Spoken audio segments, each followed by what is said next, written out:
Kita sama-sama mendeklarasikan arti Pentakosta ketiga. Pentakosta ketiga. 1. Pentakosta ketiga adalah pencurahan Roh Kudus yang dahsyat di zaman ini melebihi yang terjadi di Azusa Street. 2. Pentakosta ketiga akan mengakibatkan penuaian jiwa yang terbesar dan yang terakhir sebelum Tuhan Yesus datang kembali. 3. Pentakosta ketiga akan membangkitkan generasi Yeremia, yaitu anak-anak muda yang dipenuhi Roh Kudus, cinta mati-matian kepada Tuhan Yesus, tidak kompromi terhadap dosa, dan akan bergerak untuk memenangkan jiwa. 4. Pentakosta ketiga lahir di Indonesia dan bergerak ke bangsa-bangsa. Gerakan ini dari timur ke barat dan akan kembali ke Yerusalem. 5. Pentakosta ketiga akan memberikan kuasa untuk menyelesaikan amanat agung dan setelah itu Tuhan Yesus datang kembali. Haleluya, sorakan haleluya. Berikan kemuliaan bagi Tuhan. Haleluya.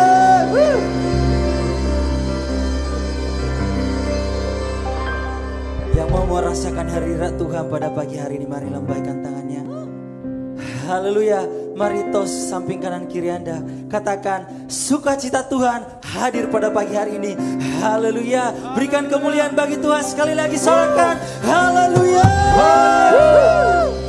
Sungguh besar kasih Tuhan dalam kehidupan kita. Di sepanjang minggu ini Tuhan memberkati kita. Boleh kita datang ke tempat ini untuk memuji dan memuliakan nama Tuhan. Mari segenap hati dan pikiranmu fokuskan dan tertuju untuk memuji dan memuliakan nama Tuhan. Haleluya. Kita akan menyembah Tuhan. Kita akan mengangkat pujian bagi Dia. Haleluya Yesus.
firman sempurna.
kuasa Bapa. Engkau Allah yang kami sembah, yang kami puji. Inilah Tuhan pujian penyembahan kami untuk kemuliaan, untuk keagungan nama-Mu Tuhan. Terima kasih Bapa, terima kasih Yesus. Mari Bapa.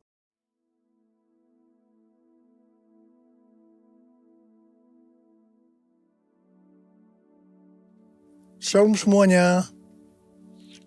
Pada waktu Tuhan Yesus ditanya oleh murid-muridnya tentang tanda kedatangannya dan tanda kesudahan dunia ini, Tuhan Yesus menjawab dalam Lukas 21 ayat 11 bahwa salah satunya adalah penyakit sampar. Sampar dapat diartikan sebagai pandemi. Jadi COVID-19 ini adalah salah satu tanda dari kedatangan Tuhan Yesus kembali dan tanda kesudahan dunia ini. Selain itu, Tuhan Yesus menjawab dari Matius 24 ayat 14 yang berkata, dan Injil kerajaan ini akan diberitakan di seluruh dunia menjadi kesaksian bagi semua bangsa. Sesudah itu barulah tiba kesudahannya. Tuhan Yesus pasti datang kembali. Yang percaya katakan amin. Karena itu Dia memberikan amanat agung kepada kita, yaitu agar kita pergi dan menjadikan semua bangsa itu murid Tuhan Yesus. Hal ini juga berarti agar terjadi penemuan jiwa besar-besaran sebelum Tuhan Yesus datang kembali. Sekarang kita akan melihat bagaimana proses untuk menyelesaikan amanat agung atau proses penemuan jiwa yang terbesar dan yang terakhir sebelum Tuhan Yesus datang kembali. Untuk menyelesaikan amanat agung tidak bisa dengan kekuatan sendiri. Karena itu pesan terakhir Tuhan Yesus sebelum naik ke surga kepada murid-muridnya, yang juga berarti kepada kita semua. Dalam Kisah Para Rasul 1:8. Tetapi kamu akan menerima kuasa kalau Roh Kudus turun ke atas kamu. Dan kamu akan menjadi saksiku di Yerusalem dan di seluruh Yudea dan Samaria dan sampai ke ujung bumi. Jadi untuk menyelesaikan amanat agung, kita harus menerima kuasa dari Roh Kudus yang turun ke atas kita. Setelah itu, dengan disaksikan para muridnya, Tuhan Yesus naik ke surga. Setelah Tuhan Yesus naik ke surga, 120 murid Tuhan Yesus berkumpul di kamar loteng Yerusalem.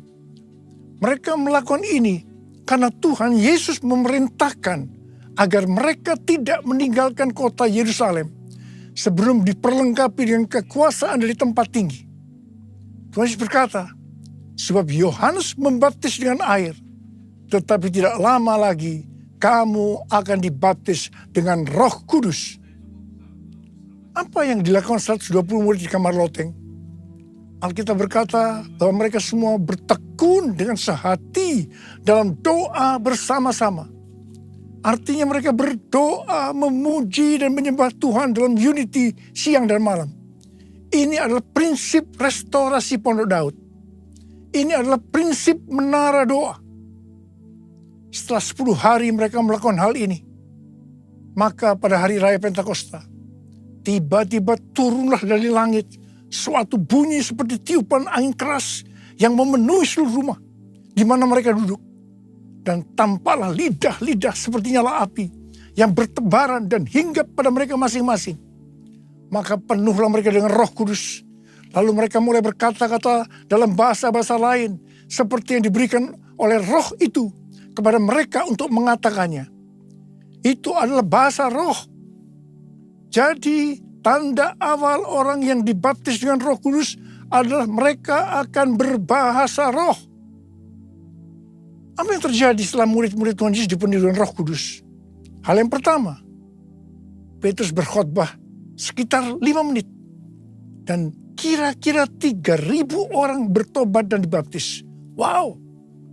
Petrus berkhotbah dengan kuasa Roh Kudus. Pada zaman itu, populasi penduduk dunia sekitar 255 juta orang. Sekarang penduduk dunia sekitar 8 miliar. Jadi 3.000 orang yang bertobat dan dibaptis pada waktu itu setara dengan sekitar 94.000 orang pada saat ini. Saya percaya hal ini juga bisa terjadi pada saat ini. Yang percaya katakan amin. Hal yang kedua, setelah murid-murid Tuhan Yesus dipenuhi dengan Roh Kudus, mereka dipakai untuk menyatakan tanda-tanda dan mujizat. Sehingga banyak orang yang bertobat. Petrus dan Yohanes menyembuhkan orang lumpuh sejak lahir. Bayangan Petrus bisa menyembuhkan orang sakit. Sapu tangan atau kain yang pernah dipakai Paulus, jika diletakkan pada orang sakit atau dirasuk setan, maka orang itu akan sembuh. Dalam Markus 16 ayat 15-18, Tuhan Yesus berkata bahwa kalau kita pergi untuk memberitakan Injil, maka tanda-tanda dan mujizat akan menyertai kita. Sejak tahun 2006 saya diperintahkan oleh Tuhan untuk mengadakan kebaktian kesembuhan ilahi. Selama 13 tahun saya sudah mengadakan 318 kali kebaktian kesembuhan ilahi. Setiap kali saya berkhotbah, pasti saya memberitakan Injil. Tanda-tanda dan mujizat terjadi. Saya diizinkan Tuhan untuk melihat dan mengalami mujizat seperti yang dilakukan oleh Tuhan Yesus 2000 tahun yang lalu. Hal yang ketiga, setelah murid-murid Tuhan Yesus dipenuhi dengan Roh Kudus, maka cara hidup mereka berubah. Sehingga banyak orang yang bertobat. Yang pertama, mereka bertekun dalam pengajaran rasul-rasul dan dalam persekutuan. Bagi kita, ini juga bisa diartikan mereka suka membaca Alkitab. Mazmur 119 ayat 105 berkata, "Firman-Mu itu pelita bagi kakiku dan terang bagi jalanku." Kalau kita suka membaca Alkitab, itu akan menuntun jalan hidup kita. Hidup benar sesuai dengan firman Tuhan. Kita akan menjadi orang yang berintegritas. Dan itu akan membuat orang lain bertobat. Yang kedua, perubahan cara hidup yang membuat banyak orang bertobat adalah mereka selalu berkumpul, memecahkan roti dan berdoa. Ini bisa diartikan mereka hidup dalam unity dan suka berdoa. Hari-hari ini saya melihat melalui menara doa bahwa ada doa, pujian, dan penyembahan dalam unity siang dan malam. Saya percaya kalau Tuhan sudah berikan kepada kita beban untuk berdoa seperti ini, maka ini merupakan tanda bahwa Pentakosta ketiga yang dahsyat akan turun dan akan terjadi penuaian jiwa yang terbesar dan yang terakhir sebelum Tuhan Yesus datang kembali. Yang ketiga, perubahan cara hidup jemaat yang membuat banyak orang bertobat, yaitu karena mereka suka memberi sehingga tidak ada yang berkekurangan. Dalam kondisi krisis ekonomi akibat pandemi dan juga perang, hari-hari ini justru Tuhan Yesus menghendaki agar kita suka memberi. Alkitab berkata, adalah lebih berbahagia memberi daripada menerima. Lukas 6 ayat 38 berkata, "Berilah dan kamu akan diberi. Suatu takaran yang baik, yang dipadatkan, yang digoncang, dan yang tumpah keluar akan dicurahkan ke dalam ribaanmu. Sebab ukuran yang kamu pakai untuk mengukur akan diukurkan kepadamu." Yang keempat, perubahan cara hidup jemaat yang membuat banyak orang bertobat, yaitu mereka selalu bergembira dengan tulus hati sambil memuji Allah. Hidup dengan tulus hati artinya hidup sebagai orang yang berintegritas. Jadi perubahan-perubahan yang terjadi dalam cara hidup jemaat yang membuat banyak orang bertobat adalah mereka suka membaca Alkitab. Mereka suka berdoa. Mereka hidup dalam unity. Mereka suka memberi. Mereka suka memuji Allah dan bergembira. Tulus hati atau hidup berintegritas. Dikatakan bahwa mereka disukai semua orang. Dan tiap-tiap hari jumlah orang yang diselamatkan bertambah. Haleluya! Haleluya! Terpujilah Tuhan. Haleluya! Terpujilah Tuhan. Haleluya! Terpujilah Tuhan. Yesus, aku percaya. Yesus, aku percaya. Yesus, aku percaya. Yesus, aku percaya. Kau pulihkan, sembuhkan, mujizat di dalam hidupku. Haleluya, haleluya, haleluya. Terpujilah Tuhan, terpujilah Tuhan, terpujilah Tuhan. Haleluya. Saya percaya mereka menganggap bahwa pola penuaian jiwa hanya seperti itu. Mereka sebagai orang-orang percaya hidup dalam zona nyaman. Mereka biasa berkumpul dalam unity sambil membaca Alkitab, berdoa, dan memuji Tuhan dengan sukacita. Tidak ada yang berkekurangan. Wow, siapa yang tidak mau menjadi orang Kristen? Tetapi ternyata supaya penuaian jiwa bertambah besar, Tuhan izinkan proses berikutnya terjadi, yaitu aniaya menimpa jemaat di Yerusalem. Selain rasul-rasul, maka mereka harus lari meninggalkan Yerusalem. Mereka pergi ke Yudea dan Samaria sambil memberitakan Injil. Jadi kalau tadinya penuaian jiwa hanya terjadi di Yerusalem saja, sekarang mereka menyebar ke seluruh Yudea dan Samaria. Dan pola penuaian jiwa yang seperti ini masih terjadi sampai hari ini. Catatan sejarah gereja selama berabad-abad menunjukkan bahwa semakin gereja ditekan, justru Injil semakin menyebar dan diberitakan kemana-mana. Karena itu Tuhan izinkan hari-hari ini penderitaan, aniaya itu terjadi di antara orang-orang percaya, supaya terjadi penuaian jiwa yang lebih besar. Saya percaya melalui masa pandemi COVID-19 yang membuat kita tidak nyaman, banyak mengalami tekanan, ada yang mengalami sakit, bahkan ada yang meninggal.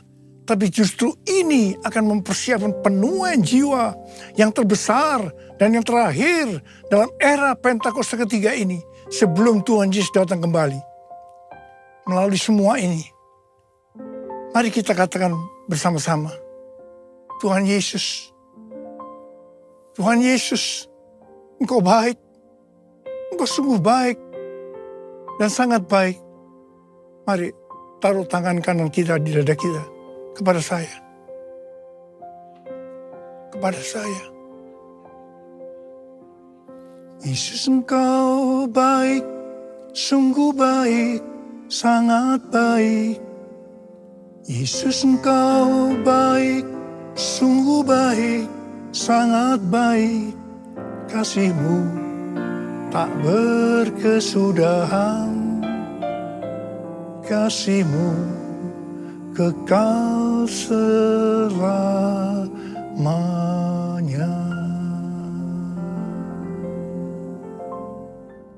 Ternyata pola penuaian yang terjadi di atas belum menyelesaikan rencana Tuhan, karena selain penuaian jiwa harus terjadi di Yerusalem, seluruh Yudea dan Samaria, tetapi juga harus sampai ke ujung bumi.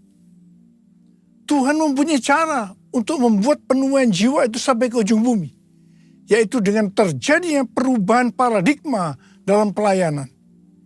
Selama ini pengertian tentang keselamatan hanya untuk orang-orang Yahudi saja. Tetapi melalui peristiwa Kornelius, di mana Petrus diutus oleh Tuhan untuk mendatangi Kornelius yang bukan orang Yahudi, untuk memberitakan jalan keselamatan, akhirnya mereka mengerti bahwa ternyata keselamatan bukan hanya untuk orang-orang Yahudi saja, tetapi untuk semua bangsa. Dan ini mengakibatkan terjadinya penuaian jiwa besar-besaran. Haleluya! Jadi mereka tidak hanya mengabarkan Injil di Yerusalem, Yudea, dan Samaria saja. Tetapi sekarang mereka, termasuk kita juga, pergi ke seluruh dunia. Proses perubahan paradigma dalam pelayanan itu tidak mudah. Petrus harus diyakinkan oleh Tuhan. Kalau Tuhan berkata halal, jangan kamu berkata haram. orang-orang yang bukan Yahudi adalah haram di mata orang Yahudi. Proses itu masih terus berlanjut untuk memberikan pengertian kepada orang-orang Yahudi, golongan bersunat, dan juga orang-orang Farisi yang sudah bertobat, di mana mereka berpendapat bahwa orang yang bukan Yahudi yang percaya kepada Tuhan Yesus harus disunat dan diwajibkan mengikuti hukum-hukum Musa. Tetapi melalui sidang di Yerusalem, akhirnya mereka mengerti dan bisa menerima bahwa keselamatan bukan hanya untuk orang-orang Yahudi saja, tetapi untuk semua bangsa. Katakan amin. Layaklah segala bangsa sujud kepadamu, sebab kau Allah yang kudus, layak disembah. Layaklah segala bangsa sujud kepadamu, sebab kau Allah yang kudus, layak disembah, layak disembah, layak disembah.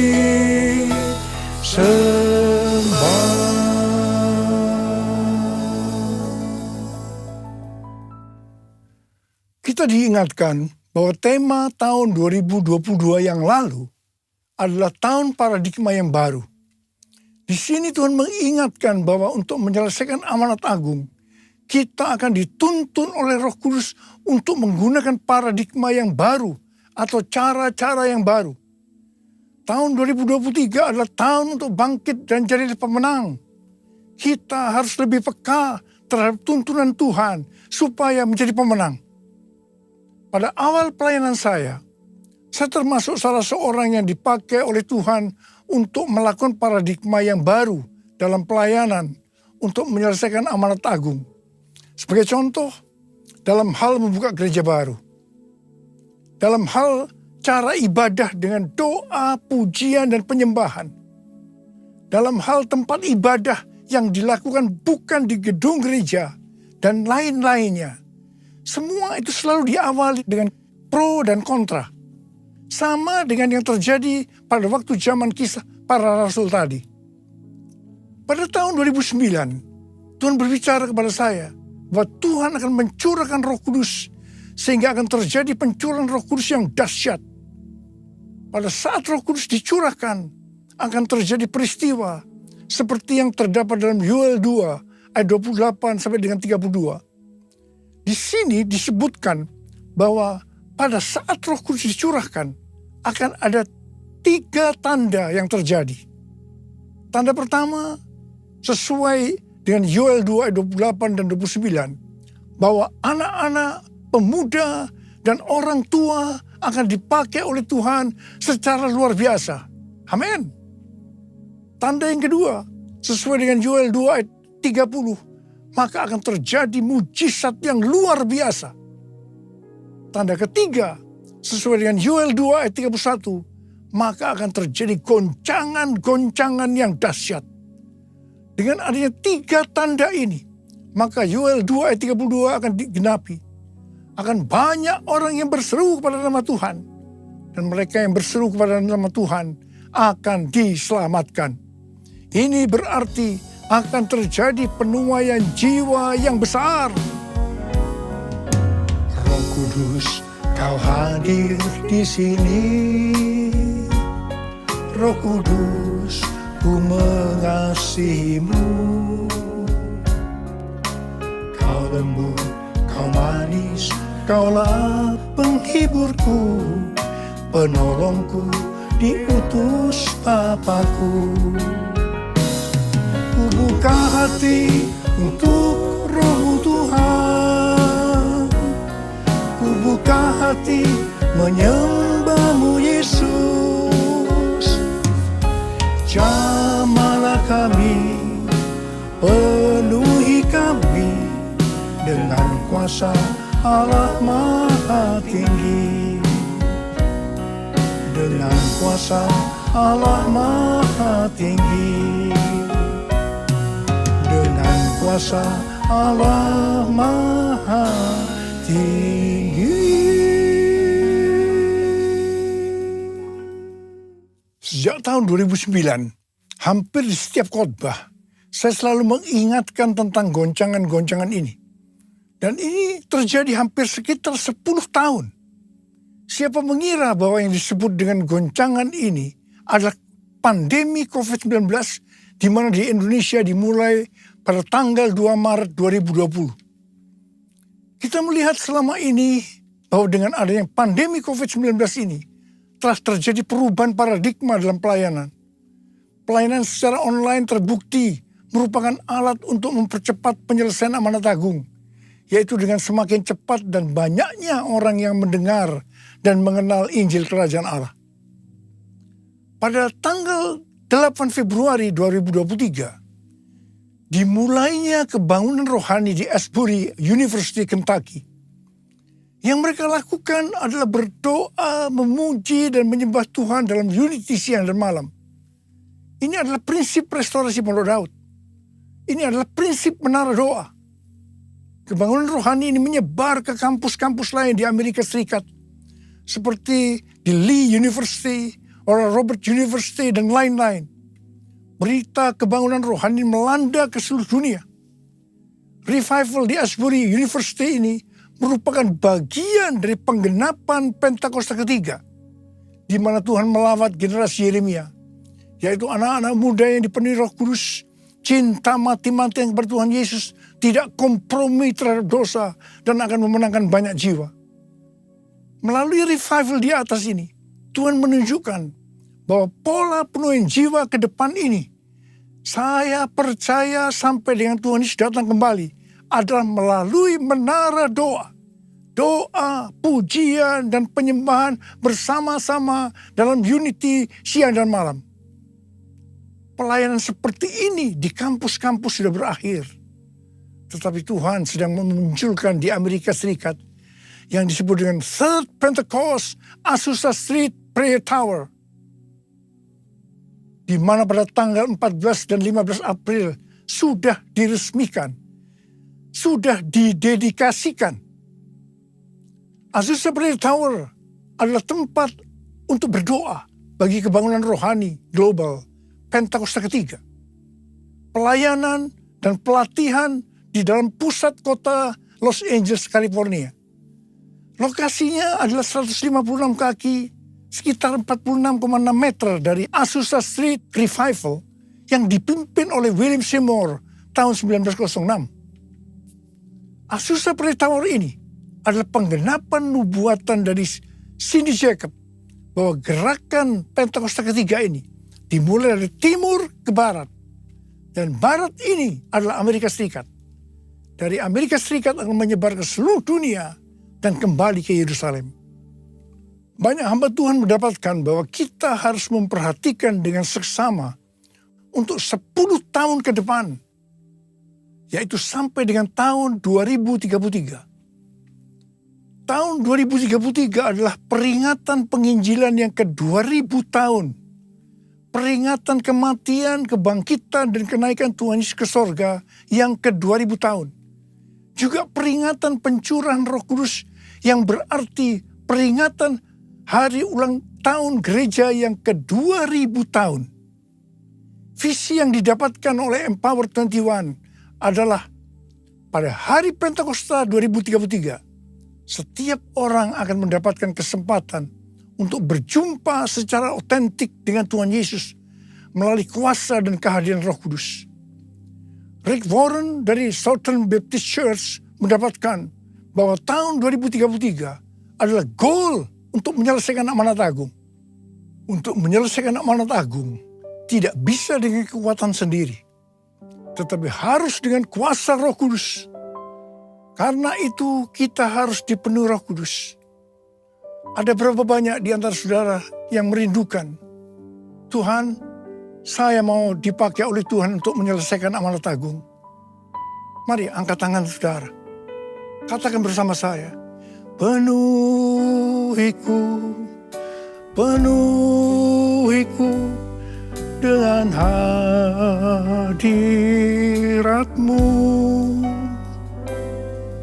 Urapiku, urapiku dengan minyak kudus-Mu. Katakan sekali lagi. Penuhiku, penuhiku dengan hadirat-Mu. Urapiku, urapiku dengan minyak kudus-Mu. Uriala masyara barakana marabarakana marabala. Uriala la la la bala bala bala bala bala bala bala bala. Uriala la la la bala bala bala bala. Penuhi kami dengan roh-Mu Tuhan. Penuhi kami, urapi kami Tuhan. Urapi kami, berikan kami kuasa dari Roh Kudus untuk menyelesaikan amanat agung Tuhan Yesus. Uriala bala bala bala bala bala bala bala bala. Terima.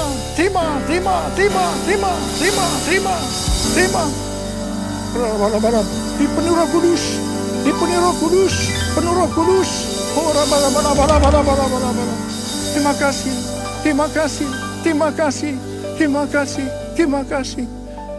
Terima kasih Aba. Dalam nama Yesus. Amin.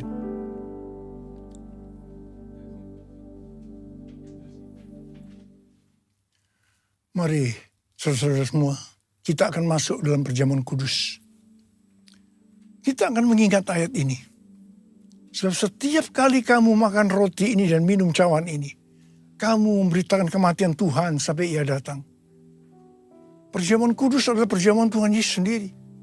Setiap kali kita masuk dalam perjamuan kudus, Tuhan Yesus selalu berkata kepada kita, biarlah ini menjadi peringatan akan aku. Karena itu, mari arahkan hati kita kepada kebaikan Tuhan. Kita akan mengingat kebaikan Tuhan. Mari turunkan kepala. Bapa, siapakah kami sebelum kami mengenal Engkau? Kami semua orang berdosa. Upah dosa adalah maut, mati. Tempatnya di neraka. Tapi Engkau yang tidak berdosa telah dijadikan dosa oleh karena kami. Engkau harus turun dari surga mulia.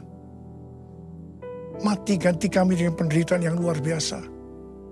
Sungguh kalau kami pikirkan ya Tuhan, betapa baiknya Engkau itu.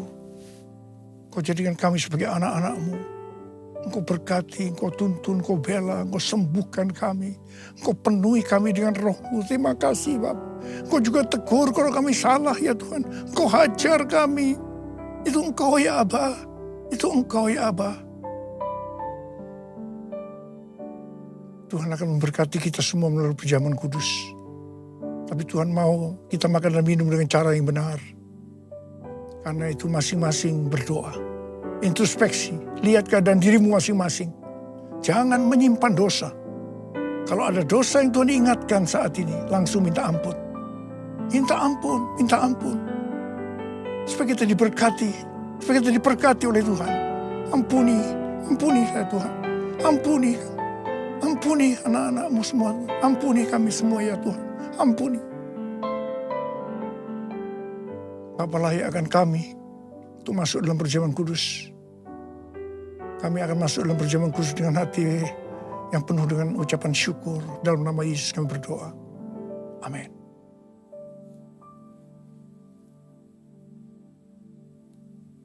Sekarang mari angkat roti di tangan kanan kita tinggi-tinggi.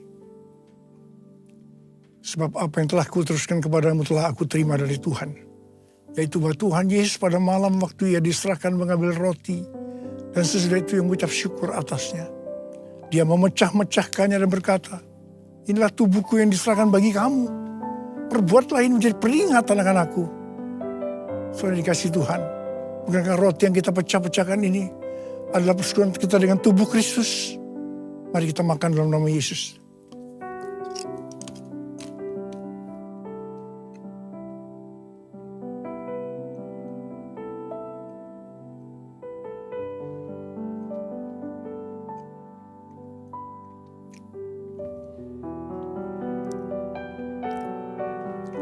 angkat cawan di tangan kanan kita tinggi-tinggi.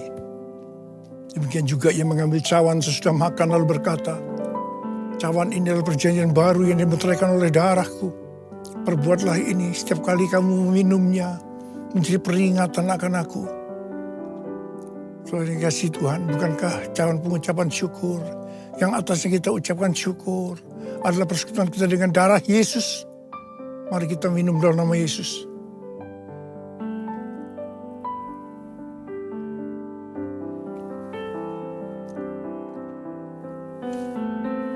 Mari kita angkat tangan kita, ucapkan syukur. Dan terima kasih kepada Tuhan dengan suara, jangan diam. Tuhan terima kasih ya Tuhan. Tuhan terima kasih ya Tuhan. Terima kasih ya Tuhan, terima kasih. Terima kasih ya Tuhan, terima kasih. Terima kasih ya Tuhan. Terima kasih ya Tuhan. Apa? Uralaba sikaralaba. Ada yang sakit? Angkat tangan saudara. Tuhan, Kau melihat tangan-tangan yang terangkat. Mereka sedang sakit.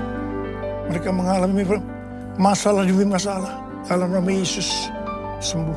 Terjadi kesembuhan saat ini. Sembuh dalam nama Yesus. Sembuh dalam nama Yesus. Sembuh. Sembuh. Oh Tuhan, terima kasih. Terima kasih. Terima kasih ya Tuhan. Terima kasih. Terima kasih ya Tuhan. Terima kasih. Terima kasih Yesusku. Terima kasih Yesusku. Puji syukur hanya bagi Tuhanku. Terima kasih Yesusku. Terima kasih Yesusku. Puji syukur hanya bagi Tuhanku. Terima kasih. Terima kasih Yesusku. Terima kasih Yesusku. Puji syukur hanya bagi Tuhanku. Terima kasih Yesusku. Terima kasih Yesusku. Puji syukur hanya bagi Tuhanku. Puji syukur hanya bagi Tuhanku. Puji syukur hanya bagi Tuhanku.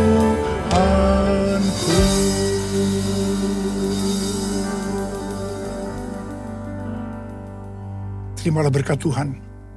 Kasih karunia berlimpah-limpah daripada Allah Bapa dalam Anaknya yang tunggal Yesus Kristus. Persekutuan yang manis dengan Roh Kudus menyertai saudara sekalian mulai hari ini. Sampai Tuhan Yesus datang menjemput kita di awan-awan dan bahkan sampai selama-lamanya. Yang percaya bersama-sama katakan, Amin.